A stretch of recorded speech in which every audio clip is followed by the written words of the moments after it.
All right, Ben Mang, today's Tuesday. It's June 6th. Welcome to the Dog Walk presented by Barstool Sports. We're here as always with Chief. Chief, how are you? I'm great. Great Ready weekend. to go. Oh, yeah. Good time. Chill. Rollerbladed. Did like the whole lakefront.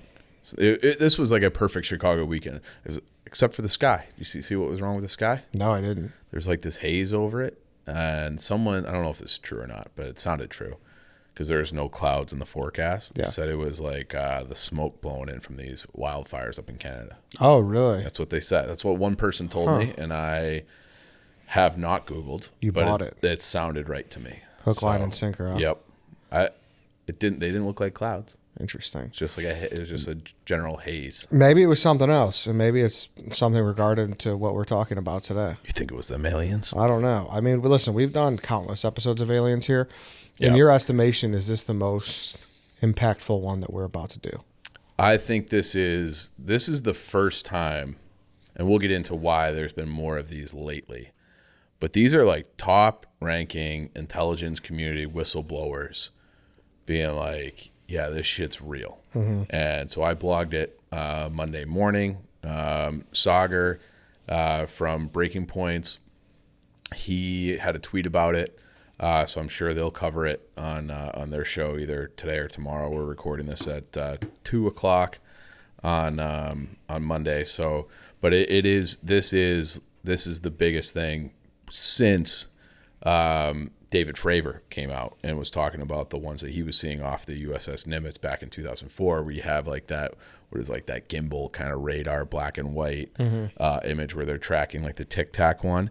So yeah, it feels like we're at a tipping point now, where it's just like, just show us them aliens, because there's so many people talking about it. And they're not like crackpots, you know? Yeah. What was that before or after Bob Lazar?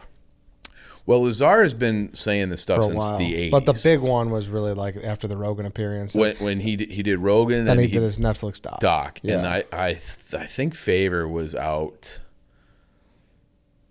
I think the Navy started talking about that maybe in 2019. So maybe the Navy was before Lazar. Lazar. Oh, So there was that.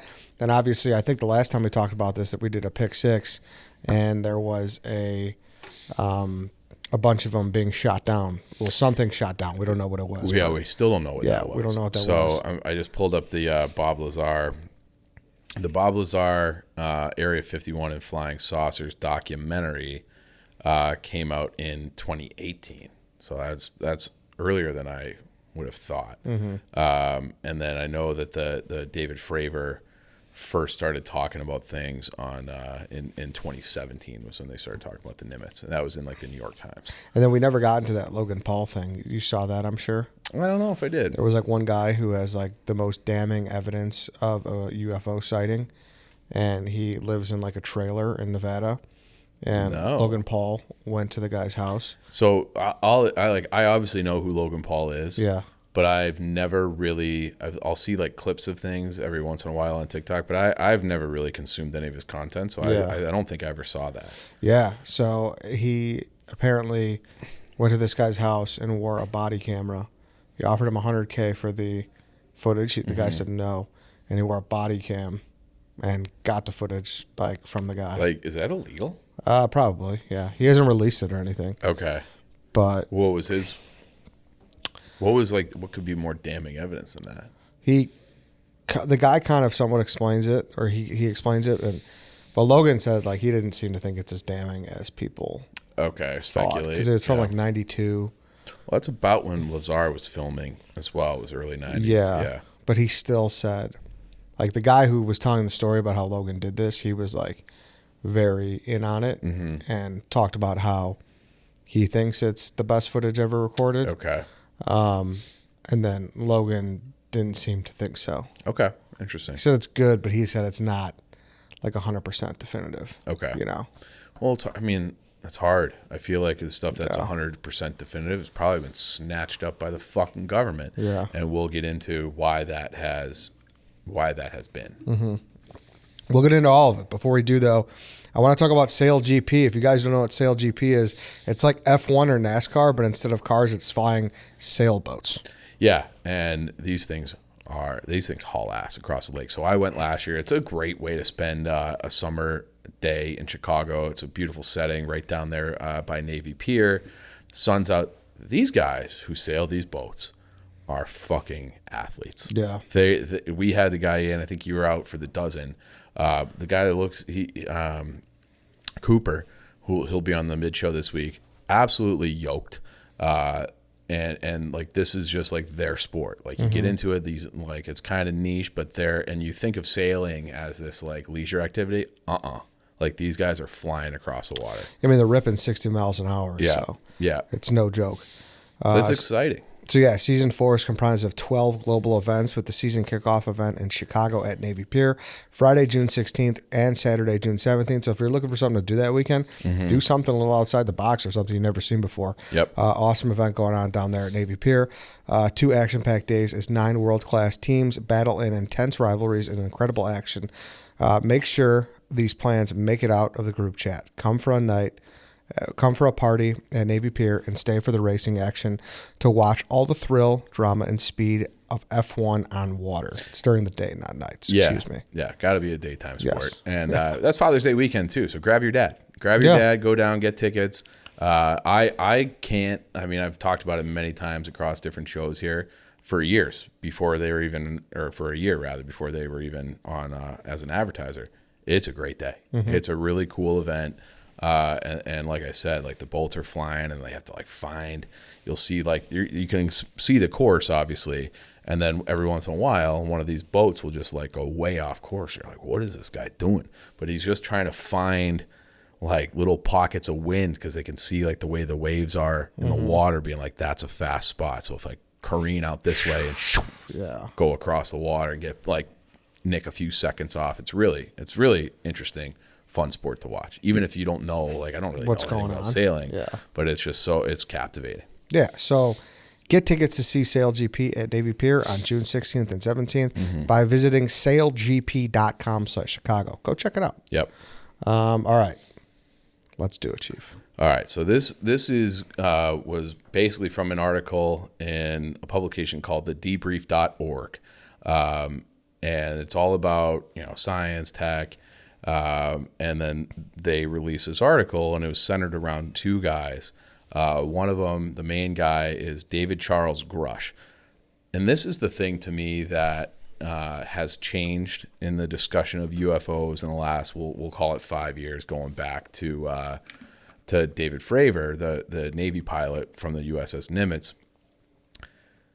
These aren't crackpots, okay? So obviously Fravor, like, he was a pilot, I think, for like 18 years. It is so hard. You have to be so smart. You have to be so like well adjusted, because those airplanes cost millions and millions and millions of dollars. They don't trust just some idiot off the street, hey, go fly this plane. Like, no, you have to do all the training. You have to have like advanced math. You have to be like a brilliant person to be a fighter pilot, and a very serious person. So Fravor is 17. Ryan Graves, same thing. I think he was on Rogan too, and he was a pilot, and he was just like, we see these things that we can't identify every single day. Like, every single day we're picking these things out. Damn. Okay, and that was Graves. And then this guy, David Grusch, he was an Air Force guy, but he was not a pilot, but hyper decorated guy who served in Afghanistan, and multiple tours, and then he got recruited and went into the intelligence community after being done in Afghanistan, and wound up in this special group. He's still only 36 years old, in this special group, as part of the intelligence community. I have it written down, and I posted a link in the blog I wrote on Monday. So I would encourage people to go through and read the entire article if you want, but we'll break down our thoughts on it now. But he led this group, and like I said, he's a decorated combat veteran. And there was other people who were like vouching for him, being like, this guy, David Grusch, reputation beyond reproach. Like, if he says it, it's fucking true. And he's just known as that kind of a guy. And he's saying that it is undeniable that we have recovered alien spacecraft. And he said that there are pieces that they've recovered going back 100 years that have been shielded from the public, obviously. Okay. And it's like some of the pieces, like, you know, they're pieces. But he also said that they have fully intact spacecraft, like a full fucking spaceship that they just have somewhere that nobody in an official capacity, like with Congress or civilian status, can say. And Grusch is technically a civilian now, but like he has a clearance and a rank that would be an equivalent of a colonel for a civilian. Because if you're working in intelligence, you're not technically like military necessarily. You're a quote unquote civilian. I mean, you could think of what's her face in the first Top Gun, like she was a civilian who worked for the government and had all the clearance. This guy, Grusch, civilian, colonel rank, like he's like very, very high up, and was running this program. And he served as like the recon officer on this UAP task force from 2019 to 2021. And then he was in charge of the group from the end of 21 until 2022. Here's another little interesting thing, and we could tie it into SailGP a little bit, okay? So the language around these things has changed. There was always UFOs, right? Unidentified flying object, okay? Then somewhere along the way, they changed it to UAP, which is unidentified aerial phenomena. They have since changed it again. Now it's called an all-domain anomaly, meaning this shit goes underwater. Okay? Oh, fuck. Yeah. Okay. So they're tracking things all over the place. And there are like, who knows like how real it is and stuff. But there are these like videos where they're watching these craft, okay, and they're zipping around. And Fravor would talk about that too, where they would plummet down to the surface of the ocean and like define the laws of physics. And then oftentimes they would just disappear. It's like, where the fuck did this thing go? Well, maybe it went underwater. So they have gone from UFO to UAP to now all domain anomaly, meaning underwater. So if you were an alien trying to hide out, you'd probably be hiding out in the Pacific Ocean somewhere underwater. I'll tell you right now, that's 10 times more terrifying. Why is that more terrifying? Think about it. If something was coming down, yeah, like, okay, still probably like, whoa, yeah, I don't like this. yeah. Something rises and you get that splash, Six Flags Great America, yeah, you know, SeaWorld aftershock. Well, and that would be like, imagine that. Just, yeah. And it's like, what if they're just here the whole time? You know? And it's like, and that goes back, like, because when Lazar was on Rogan, he said he was working on a specific spacecraft in Area 51 S4. Like, that was like his area, okay? And he walked in, there was like this, the hangars were open. He said that there were multiple aircraft. I think he said there was maybe as many as 8 or 9, something like that. But the one that he got like the closest look at was this thing that was kind of shaped like a saucer. It was all like a pewter color. It had no right angles anywhere. It's just he's like, it was basically all like kind of just, he's like just formed together into like one solid piece, which is fucking crazy, with no screens, no control panel, just like a little seat for, like he said, it would be like a 3 foot tall person. And there, I've seen other shows or other reports on these different things where like there was one recovered in Russia where it kind of matched Lazar's description, where it was like, there's like, this is like a tiny little thing. And that was the other part of this latest report, was that there's another very highly ranked guy. Now, the article described this guy, Jonathan Gray, as a generational officer in the intelligence community. I have no idea what that means. Generational, I Googled and I couldn't like find it what a generational officer would be, but that's what they described him as. They said that he has top secret clearance and he had worked in the National Air and Space Intelligence Center. And his quote about all this was that the non-human intelligence phenomenon is real. We are not alone. And he called it a global phenomenon without a global solution. Like, nobody knows what to do. Okay. And so that means, you know, like we had our guy Za as one of our episodes come in and talk about his experience. That's Zimbabwe, right? Yeah. Yeah. So, to quick recap, Za was a kid. Yeah. And there was this craft that landed when he was basically at recess, and they had all the kids draw what they saw, like independently, and they all drew the exact same thing. This little fucking silver metallic flying saucer looking thing that was zipped out of there, landed and zipped out of there. So that was always a thing for me that I was like, you know, because you didn't have serious people for the most part saying things, right? There's always like these crazy people out in Nevada, New Mexico, Roswell. You know, they're just like, you can't take them seriously, right? And it was always happening, to my knowledge, at least at that point, all these things were like, you know, in the United States. And it's like, we might have just had too many people watching ET and things like that, where like they want to see it. They want it to be real. And it's like a uniquely American, I don't know, like cultural hysteria kind of thing. Like that's kind of what I was like, that's kind of, you know, like, because I always like believed in aliens, but I never believed that they came here. Mm-hmm. That was my previous stance, because the universe is just so fucking big.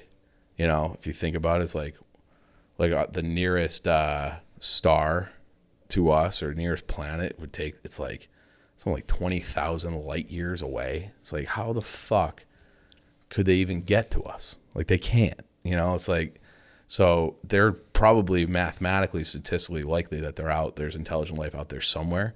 But I'm like, the idea that they're just buzzing our tower all the time just seems like impossible, because the universe is too big. But now you have like these serious people saying it, and apparently it's not just an American cultural phenomenon from watching ET as a kid. It's people all over the world, and nobody knows what to do.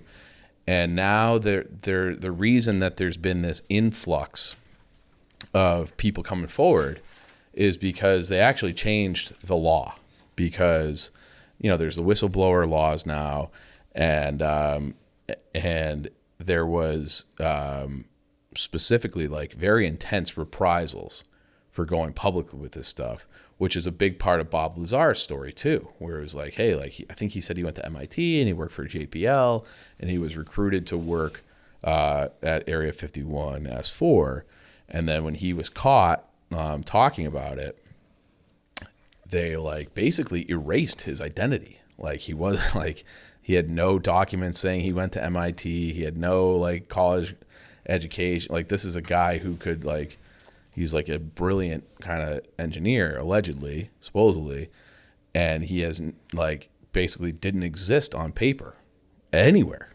Like the government just made him like disappear. Like his whole past and all of his qualifications just gone. And it was because there was intense reprisals. And Grusch, because he gave in 2019, gave testimony under oath to Congress about these different, you know, these intact vehicles that they have, that he said that he started getting very intense reprisals. And then there was a complaint filed on his behalf. So he wouldn't say what exactly they were doing to him, but he basically said, yeah, like I've been the victim, like I was a whistleblower on this because he thinks people should know and Congress should know. And he said that he got a lot of backlash from people in the intelligence community, and there's like an ongoing investigation into that because he is a protected class. And then you go back to that guy I mentioned before, the Jonathan Gray, who's in a similar position. He said that this stuff goes back. We always think of like Roswell was 1947, and that's kind of when like the main culture. But he said that there were recovery efforts of different craft they didn't know what the fuck it was, going back to the beginning of the 20th century. So we're talking like Industrial Revolution, pre-World War I. That is really when these programs started, and when they really, they've been doing it for now 123 years, so or 120 years without saying anything. Okay, that's crazy to think of. Like some of those old ass presidents, like totally, even keeping it under wraps, or just an old ass guy. Yeah. And they also said that the Air Force specifically and different intelligence communities had devised plans to and had like a playbook of how to make it seem like anybody who talked about UFOs was a crazy person. Okay, like they had a disinformation campaign to cover up what they were doing and researching and trying to figure out. And it's like all the Bob Lazar, like that element 115 that Bob Lazar talked about, which is the fuel source for the craft supposedly that he was working on. And he was like, and they were like, element 115, it doesn't even exist. It's not even an element that exists. And then you get like just a few years ago, actually it does. And they were trying to, Bob Lazar was saying in that documentary that the government and the people working were trying to synthesize that element, and they just couldn't come up with a stable isotope or a stable version of it. So it would just decay rapidly as radioactive. He was saying that the version that they recovered from that spacecraft, it didn't decay at all. It was just like a ongoing like fuel source with, and that was the other thing. There's no heat patterns. So like when you're tracking these things, they always have some sort of propulsion. These things have no propulsion. So so it's like if you were flying a plane and you're trying like, I'm going to make this thing go in the water, well, then your engines go out. These things don't have any heat propulsion. They just zip around. So they can go into they become all domain anomalies because they can go underwater, they can go up in the air, they can defy the laws of physics. They just blow your fucking mind. And then the other thing Lazar was saying that, again, like, this is why we need to see this stuff and get more details. He's like, you go inside of it, there's no control panel, there's no screens, there's no like, so what are these? How do these things work? And the guy Jonathan Gray, where he was saying like this is a global phenomenon without a solution, he kind of was like, look, in the 20th century, that was Cold War time, so we didn't want to have a situation where the Soviets, or even before that, the Nazis, they would have like they called it, I think he said it was like an asymmetrical warfare. Basically, like they cracked alien technology and they fucking smoked us. So like everything during the Cold War was so secretive that it was appropriate to have a level of secrecy so things didn't get out. So some hostile nation didn't have the ability to use alien technology, superior alien technology against us. And, those types of things happen all the time. And we've talked about this before too, as an example. Like the thing that really won the Cold War was the microchip. Like we developed that here. You couldn't, made our computing so much better, smaller, faster, everything that the Russians couldn't keep up. And we used the microchip and the dollar to basically crush the Soviet Union in the 80s. And imagine if, and that's just that's just silicon. Imagine if you had a piece of alien technology that you could use for weaponry or aircraft, and it's like, whoever has it, they're the kings. So that's why they said that there was secrecy. But now, for whatever reason, he doesn't think that that's like as big of a threat. It's not as, I don't know, the imminent danger that was there during the Cold War. He says it was no longer appropriate. So he's willing to come forward too. Damn. Yeah. It feels like, I don't know why this isn't like the number one story all the time. Like there should be. I just wonder if people, like even when we talked about doing it for today's show, I was like, how much do people care? Because at the end of the day, it feels like someone gave us like, the gag. Like Christmas or birthday, you give like a big present and you open it, it's just another box. And it feels like we're never getting to that other box, the final box. Yeah. You know what I mean? Like, what are those dolls called? Like the Russian dolls, the stackable dolls. Yeah, exactly. Yeah, exactly. But it really does feel like that. That's why even when we're doing it, I was like, I don't know, do people still want to listen to pods like this? I think it's it's one of the most essential questions in the universe. Are we alone? And it's like, wait, but I think they are. Then it opens up. Okay, we're not alone. They're coming here. How are they coming here? What are they? Who are they? Do they know about our history? How did humans get here? But I think people don't care unless if they know it's going to affect them negatively. You don't think people care if it would affect them positively? Sure, but What if I told you, hey, you can be in Paris tomorrow with this alien technology? You can fucking travel intergalactically. You could do, like, you could get in the spaceship with them. Like, you could go anywhere. You can see any. We are an intergalactic species now. What if they had technology that would fix all of our issues? Well, that goes back to like the Hillary Clinton, the email leaks. Remember that with I think it was Podesta, that he had all these. Leon Podesta had all these. I remember the thing. I don't know which email specifically you're referring to. So her security aide. Let me see if I can pull it up. This guy Podesta, and he was basically saying, John Podesta. I'm thinking Leon Panetta, John Podesta. This guy's name is John Podesta, and he was the former White House chief of staff, and then he was on like the Hillary Clinton campaign. And when she had her emails leaked, there was like a ton of emails, and then he had like emails to people talking about fucking aliens, like classified emails talking about. Let's see, and it was like. But regardless, positively or negatively, people don't care unless if it's. But I think it impacts everything.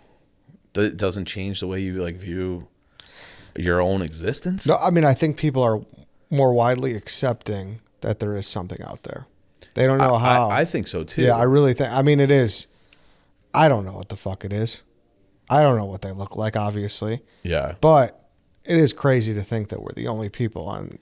Right. That would be a statistical anomaly because the universe is so fucking big. Like, we can't even get to the next star the way. But, like, we can't get to the next star. We can't even. It's like we can't even get to Mars. It's the next planet. And if we have things coming from other, who knows where, coming to us. Yeah. Like, doesn't that spike your curiosity? Like, why are you coming here? What is so great about Earth and this planet? And how the fuck did you get here? They're probably just poking around like we poke How around do they on poke Mars. around? How do they poke around? How do we poke around on Mars? We know that. Like, I can't explain it because I'm not a physicist, but you launch a fucking couple of rockets with jet fuel, and they got their way. We got ours. Theirs is better. I want to know about it. That's the whole point. They know how. The fact that we can't even really get to Mars, we launch a couple of telescopes. We run. You don't fucking care. No, you just want these fucking guys to come down and build the United States Electric Railway. And, that would be amazing. They'd be like, railway? What the fuck? No, you just snap your fingers and go wherever you want. You go to a different planet. We'll have it done in a week. Yeah, they should do that. We'll build it in a week and then fucking. Or maybe they're just planning to fucking smoke us like Independence Day. I'd like to know that too. Maybe, yeah. Scabby the Rat would have a field day with aliens. Scabby the Rat. Yeah, imagine that. Trying to build shit. Yeah. Oh yeah. That he would, then they just like Jimmy Hoffa and the Unions versus the aliens would be bring Jimmy Hoffa back. An all-time fight. Yeah. Well, maybe that's where he is. Maybe they never found his body. Maybe they were behind it. That would be kind of sweet though if that's what happens after life. You zip over somewhere else. Yeah. Okay, like that's another fundamental question, is it not? I feel like if you're a hyper religious person, God created the heavens and the earth in 7 days or whatever it is, and it's like, well, did he create the aliens too? What do these guys know about existence? I guess I'm just not. These are the eternal questions I'll stay up at night thinking. Yeah, about. I guess I'm just not sold that it's going to be like a clean meeting. Like they're not going to come here and like communicate us with ET. You know, like we're not going to know what the fuck to say to them. They won't know what to say to us. We're not getting Reese's Pieces. So I've sessions. been doing this audiobook. It was Francisco Orellana. I can't do those double L's in Spanish. But he was the first guy. He went up and over the Andes Mountains and then traversed all the way down the Amazon and then took off. He built a boat on the shores of Brazil, like another boat, like a seafaring boat, and sailed all the way back to Spain. It's an incredible story. But, there are humans, Okay, it's just human to human, but wildly different languages, different. Like I always wondered, like how does Christopher Columbus communicate with natives? How do these Spanish conquistadors communicate with natives? True. And I feel like there's probably a way, where there's a will, there's a way to communicate with aliens, because we always figured out ways to communicate with other things. All right. Now maybe it's kind of like the one priest who knows how to perform an exorcism. It's like the one guy on the airplane who's the U.S. Marshal. Like maybe there are people who know how to communicate, and that guy's just waiting for his time. Dude, that's why I got to find this Podesta email about the aliens, because he was like, yeah, like we know what they want. And he's like, there's some intergalactic, like whatever. Talking about like this is... Fuck, I'm not going to be able to find it here. There's just too many of these Hillary emails out there. 2 shows in a row. Yeah. So, yeah. Clash of the Titans. But, I mean, and this is like, he's got emails with that Blink-182 Tom DeLonge, who's like a huge, huge alien guy too. Mm-hmm. But he was talking about, hey, like there's this intergalactic thing and they don't want any trouble with us. Like, I'll find it and blog it. But it's like, it wouldn't surprise me if the intelligence community has known about it, like according to this guy, for 100-something plus years. And now that they're like instituting rules, like Marco Rubio and Kristen Gillibrand are like, they sit on this committee where they get debriefed about UAP or all domain anomalies. And when you like, someone had asked Marco Rubio about it, he's like, yeah, fuck. Like, I don't know. Like he gets like flustered because it's like, yeah, like it's fucking real. Yeah. And like that was like the other thing when they shot down those things over Lake Huron. They couldn't find it. Bullshit. You don't scramble fighter jets, and these are like, they have these super sophisticated missiles that do not miss. They missed. The first one missed. It was the second missile that they had to launch and knock it out of the sky. And then they just, oh yeah, we couldn't find it in the fucking lake. It's not the Pacific Ocean. It's Lake Huron. They found that shit, and they just don't want to say what it was. And this is what I mean. We don't know how big it was. You're right. We don't know how big it was. We don't know anything. Yeah. But now that they've changed these laws, they couldn't find the Malaysian flight. Yeah, I don't know where that one went either. Yeah, I don't know. But maybe it is off the coast of Madagascar or something. They just washed up. But like that, to what you said a minute ago about, yeah, maybe this is what happens after you die. Like those are fundamental questions about human existence that even if you are like a hardcore Christian, this throws a wrench in your belief system. If you're a Christian, especially if you're a Christian, or if you're a fundamentalist of any religion who believes that, hey, like there's a God, this God favors the people of earth and favors us, and he told us how to be, and which is what I always thought religion was. It was not about science, is how to act in the world. But this is like, well, what is heaven a thing? You know? Mm-hmm. Or did God create this world? Or did something else seed this planet? Did the aliens 400,000 years ago, whatever it was, send humans down here? It's like all those, it's like those ancient alien shows where it's like the symbolisms are kind of everywhere, where they have like the double helix symbol, right? Well, it's like, that's just a symbol for DNA, but it's in all these ancient carvings all over the world, a symbol for DNA. The structure, the foundation of human and life on Earth, which is everything has DNA. That's the symbol that is found almost everywhere in ancient carvings, is the double helix for DNA. How the fuck is that possible? I would like to ask the aliens that. Yeah. Did you guys do this shit? Or is my miserable existence because you guys were bored one day? It's crazy. This is the stuff I want to know about.